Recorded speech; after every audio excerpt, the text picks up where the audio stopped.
to this mantra breathe, and today Sandra Ray will talk about communication. Okay, hello everyone. Yes, so the reason I picked this topic is because lately I have been perfecting the Loving Relationships training, which I wrote years ago, and I really kind of went through the whole thing to brush it up for the fact that we have new trainers who are going to be teaching it. And I'm happy to announce that, that they're here and it's going to happen. So this section on communication, I just thought, wow, that's so important. I need to talk about it more.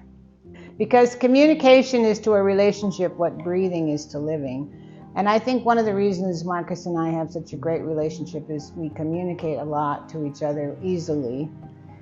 And we keep those communication lines open. I think it's one of the more important things of our relationship. So here's some general points. There should be no withholds. In the old days when I took the S training in California, Werner Erhard said, what you can't communicate runs you. And what that means is what you're withholding, you're going to be obsessed about. So you shouldn't have any withholds from your partner. And you have to know that you can also have a peaceful discussion even if you disagree. You can disagree without an upset. One of my friends wrote an essay called The Tyranny of Agreement, thinking that you always have to have an agreement in a relationship. If you don't agree with me, that means you don't love me, is a kind of a manipulation. So usually Marcus and I agree, but even if we disagree, then we find that interesting. And we try to go for the highest thought that we both agree on. And that's called going for solution. Always go for solution in your life. The ego doesn't want a solution. It wants to keep the battle going. But you have to train yourself to always go for solutions. So if you do have a point where you and your partner or you're a business partner or anybody disagrees, then you have to stop and go for the highest spiritual thought game, which I made up, which Babaji more or less taught me. And that's where you both drop your position, you both drop the need to be right, and then you start over and say, okay, what could be the solution? What's the highest spiritual thought we can come up with for a solution? And that's going to be the most loving thought, the most positive thought, the most beneficial thought, the most productive, and it feels the best in your body. So you keep going till you get one that you both agree on. Now, if Marcus gets the highest thought and he channels it, I gladly go up to his thought. If I get the highest thought, he gladly goes up to my thought. We don't have a debate who can have the highest thought. We just want the highest thought. It could come from anyone. Even a child in the household might channel the highest thought. So you know when the highest thought is there because you both like it and it both feels good and you both want to do it. So that's how you get over things that you disagree on, that you need to have an agreement on. So another thing to realize is anger in a relationship doesn't work. It always provokes separation. So lately I've been saying to people, when you're angry, you should not even speak in a relationship. You shouldn't say anything when you're angry because you're going to regret it and you're going to say something hurtful when you're angry, and that's bad karma for you. So lately I've been saying to people, when you're angry, don't even speak at all. Take a walk outside or take a cold shower or lie down and breathe or do something. And when you're calm, you can go back and talk about this with your mate. When you're calm and you can say, wow, I was feeling activated. I don't even use the word anger in our relationship. If I'm having a charge, I say to Marcus, I'm feeling activated. That means I have a thought that I need to change. I'm feeling activated. The thought I had that made me activated was, and you breathe it out. And Babaji also taught me this. He said, you don't stuff your anger. You don't suppress it. That hurts your body. And you don't dump it on your mate. That hurts them. So what do you do then? You change the thought that causes the anger and you breathe out the charge. Now, this is the highest teaching I've ever heard. I got that from Babaji. And it all is really important in a relationship, that you don't have anger, and you want to have compassionate communication. Now, a guy named Rosenberg in San Diego figured this out. It's so brilliant. Compassionate communication is no attack. You don't use you sentences. You say 3 things. What I observe is in our relationship. Number 2, the way I feel about that is. And 3, what I need and recommend is. That's called nonviolent communication or compassionate communication. And that's brilliant. Then also, Marcus and I made up the 8-minute process, which is also brilliant. I don't know how we channeled that idea, but it's really good. When you have a lot of stuff you need to communicate that could be potentially charged, you agree to do the 8-minute process. Now, to avoid an argument, you might want to go out to a nice restaurant, make sure there's a carpet on the floor and soft music. No, not a noisy place. Or you could do it at home, but sometimes people do better. If they're not at their home, they won't argue. So the 8-minute process goes like this. The person who is the most charged begins, and they say whatever they want to say using nonviolent communication.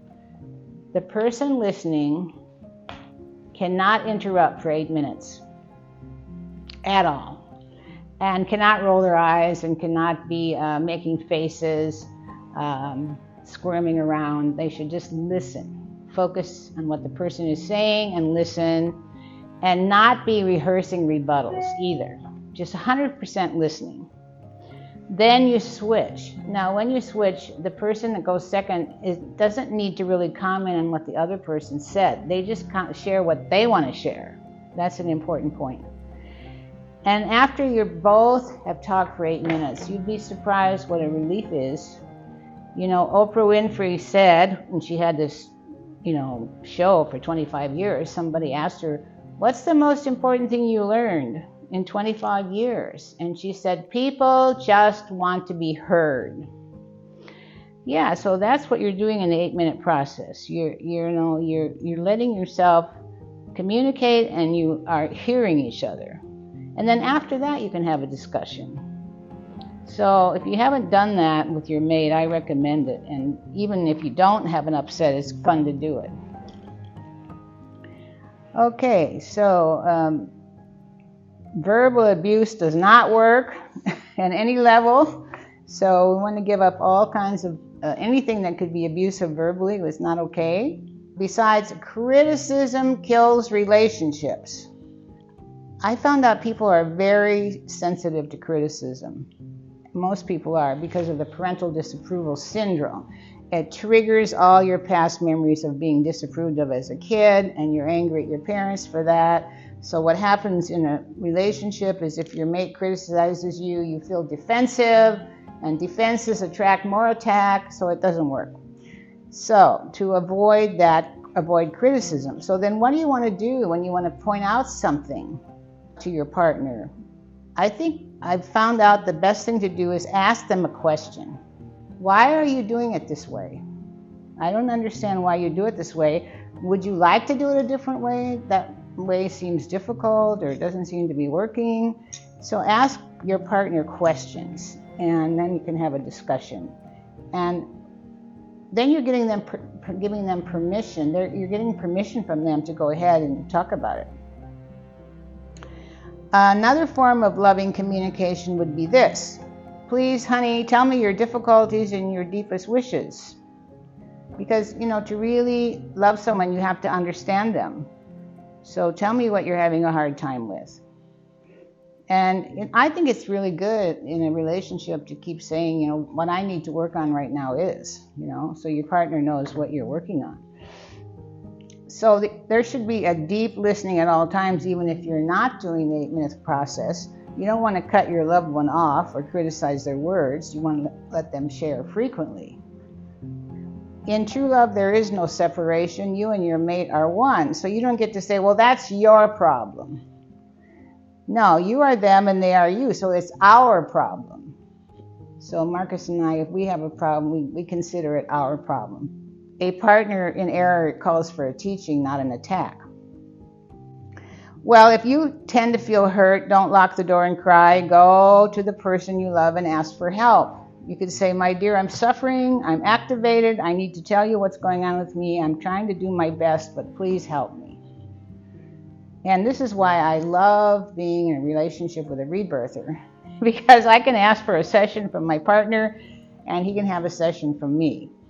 And so that really keeps our relationship clear. I think it's one of the big gifts that we have where both of us are rebirthers. So in case you haven't taken a 5-day, we're having one this July, a 5-day intensive on becoming a rebirther, and I can train people pretty fast. So July 16th through 20th? July 16th through 20th, and tell your friends too. That's also for just deepening your process. Yeah, it's also for deepening your process. We're getting better at every time we do it. So if anyone you know is suffering, one way you could heal them is tell them what you appreciate about them. And that goes for your mate. Appreciation is a very high state of being. It's very high frequency. It's a high level of communication. And I think you've heard me tell about this guy in Japan who had cancer of the lungs, and he was not even a smoker. We had cancer of the lungs with metastasis. And he didn't want to go to a doctor, so he stood before his altar every day and he said, oh God, I appreciate my lungs so much. They have served me so well. You might have heard me say that in LRT. But I'm reminding you that appreciation is a very high frequency for healing yourself and others. Now, I think everyone needs to have what Marcus calls the love of correction. But the way you correct someone, I told you, has to be delicate. But I have to have a love of correcting myself, and he has to have a love of correcting himself. And I came upon this statement suddenly for this particular talk, came into my head. I haven't thought about it for a number of years. A humble person is someone who recognizes his errors, admits them, and does something about them. Now, I think that's a really powerful statement. That just came into my head when I was thinking about what I wanted to talk to you guys about today. And I had forgotten this statement. I remember I learned that years ago, and for some reason I forgot it, but I'm going to repeat it. A humble person recognizes his errors, admits them, and does something about them. And admitting them would be part of your communication that you need to give. I admit that I have this problem. Some people don't like to admit their errors, or a lot of people don't even recognize their errors. So I really like this statement. A humble person recognizes his errors, admits them, and does something about them. Okay, so I think that's the main thing I want to say. Violence is even a form of communication. That would be the bottom. Then verbal abuse would be one step up. That's not good. Game playing, that's another type of communication. That's not good. Arguing's not good. When you get over the line, that's when you have discussions, and that's when the harmony begins. And then you have to have an understanding where you're accepting the person by non-judgmental listening. Then you get to loving communication, which is from the heart. And then the ultimate would be communion, where you have kind of a non-verbal telepathy with someone. So that would be the highest state. So loving and communion would be the highest states of communication. Another good thing about our relationship is we try not to dump on each other all of our stuff, because we have our gurus. And I developed this form of writing to Babaji that is very helpful. I will teach it to you. In the old days, when I first met Babaji, I would write him letters with all my feelings and all my stuff, and I would send them, And then one day I said to somebody in India, oh, does Babaji read those letters? They said, oh, he just passes his hand over and he knows everything in there. Okay, well then one year they told me, oh, he's starting to open up the letters. I thought, oh my God. So I started buying these beautiful cards, and I would spend hours picking out the most gorgeous cards. Then what he would do is rip open the cards and give them to the peasants to decorate their little huts. and then the other part would float down the river. And one time Leonard came up and he said, Sandra, your words are all over Hericon. I thought, oh no, I'm so embarrassed. Well, then I finally came up with the right technique, which is taking more responsibility. And this is what I recommend. You write, Dear Babaji or Dear Jesus. And number one is you say, this is my problem. You communicate to your higher self and to God and to the Master. Number one, this is my problem. And you only work on one problem per letter. You don't, right, like I used to do all those problems in one letter. No, this is much better. One problem per letter. This is my problem. Number two, these are the negative thoughts I had that caused that problem. You can't say I don't know. You can say the negative thought I had that caused this problem was. Okay, then you list those. That's number two. Okay. Then you say number three is I lay these at your feet, which means I'm willing to give up these thoughts. So number three is important. I lay these at your feet. Or I turn it over to the Holy Spirit is the same idea. Okay, number four, these are the new thoughts I want, and you would reverse all the negative thoughts in number two into affirmations. That's number four. And number five is please add energy to these new thoughts. Because God is like energy added to your thoughts, by the way. So then you say thank you, and you sign it, and you put it under your altar cloth, and wait till you get the result. When you get the result, you can go on to a different situation. But that is another thing I developed, and I'm proud of that, and I'm proud of the 8-minute process, and I'm really pleased with these techniques that I've shared with you today because Babaji helped me get these, and they work. So I only teach stuff that works. I don't bother teaching stuff that's mediocre. These things I'm talking about really work. Okay, you guys, let's start breathing now. You're going to enjoy this, Nina Hagen. I'm glad you thought of that, Marcus. Okay, and the other thing, I just want to remind you that nothing real can be increased except by sharing. So I always ask you to bring a guest next time and just tell somebody. Thank you for those of you that did that. And I always say this as part of your service to humanity, but people forget. So maybe just write yourself a note. Tell one person that you know about mantra breathing, because Babaji wants us to spread this out in the world. It's part of our mission as breath workers. And so I hope next Saturday I will be talking, I think, about some steps to bliss, something like that, right? That's what I'll be talking about next Saturday, steps to bliss. And I've been working on a new training, happiness and longevity. That's the new training I'm working on this week.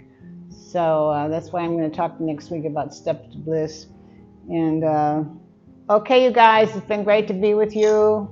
Bole Baba Ki Jai.